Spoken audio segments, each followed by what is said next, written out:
Today we find ourselves at St. Mary's Catholic Cathedral in the Sekiguchi area of Bunkyo City. Now this very modern structure is, believe it or not, nearly 60 years old. First, a little bit of history. There has been a church on this site since 1899, the land having been bought for Pierre-Marie Ozouf, a French missionary, in 1886. The original church was in a wooden Gothic style, and it was first known as the Chapel of the French Missionary Seminary. But in 1900 that then changed to the Church of the Sekiguchi parish, and in 1920 it became the Cathedral of Tokyo. Now it survived the 1923 Kanto earthquake, but it didn't survive the American bombing, and on May the 25th, 1945, the old church burnt to the ground. In the immediate post-war period, none of the surviving buildings on this site were deemed fit for the purpose of a cathedral, and the duty of cathedral actually fell to the Kanda church. As the situation improved, thoughts turned to building a new cathedral, and with the help of the Archdiocese of Cologne and their chief architect Wilhelm Schloms and some money, architects were invited to submit designs. Now there were 3 shortlisted designs for the cathedral. Naturally, these 3 designs were all very modern. Kuniyo Maekawa and Yoshiro Taniguchi proposed, and I'm not sure which one proposed which, but there was a massive square-like cube, it looked like a museum, or a building that was shaped like a ginkgo leaf. But the winning design was by Kenzo Tange. You may remember him from the Tocho building. I did a video on that, the link is below.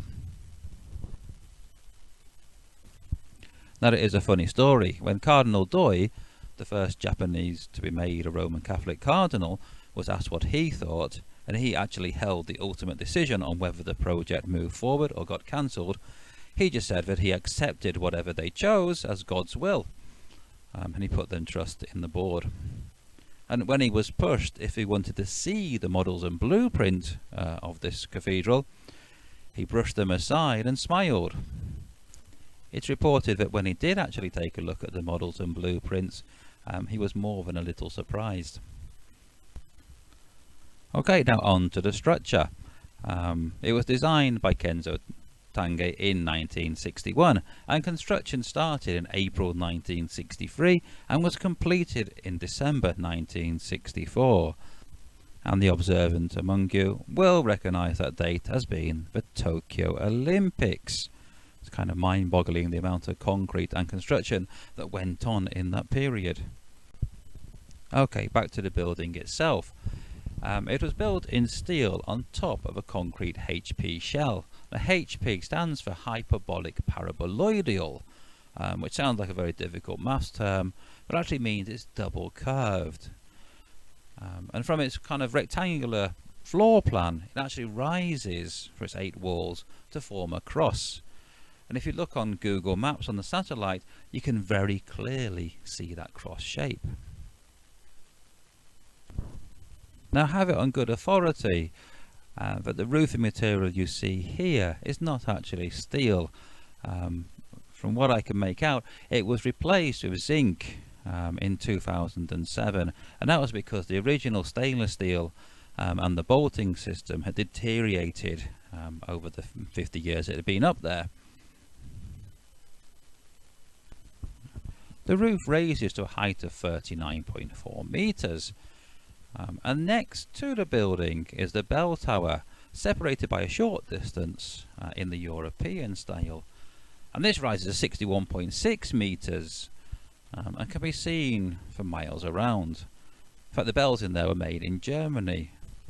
But they aren't the only thing that were made in Europe. Inside the cathedral, there's a rather large organ.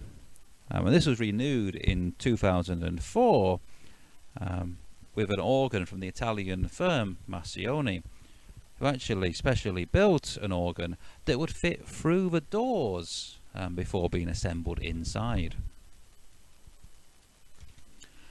Outside the cathedral, we have a collection of auxiliary buildings holding the offices and meeting rooms and the all-important shop. Now, if you look closely at the design of these buildings and at the base of the cathedral, you'll see a kind of stone pattern. Now, we've seen this before at Tokyo, the same kind of Japanese castle fortification or shrine, and this is on purpose. Kenzo Tange borrowed an idea seen in Japanese shrines and temples, where you enter through a torii or gate and have to make a walk around the compound before you come to the area where the priests and the rituals are held. This allows guests to adjust their feelings or to contemplate where they've come. Although, unfortunately, most of the outdoor space is now used for car parking.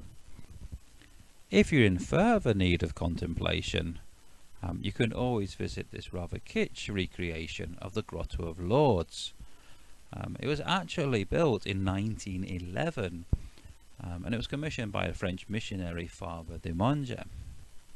Now, whether it's a true recreation of Lourdes, I don't know, because I've never been to the original. So what are the thoughts on the building? Well, it's been described by those in the know as modernist yet metabolistic, abstract yet symbolic, bright yet dark. As a layman, I can only agree that it is a striking building. And from initially being quite negative about it, I've come to appreciate and even have a certain fondness for Kenzo Tange's creation. And it's quite fitting that this is where he chose to have his funeral, which was duly held after his death in March 2005. Now, we haven't filmed inside the cathedral, but I'd highly recommend, if you are in the area, to take a visit.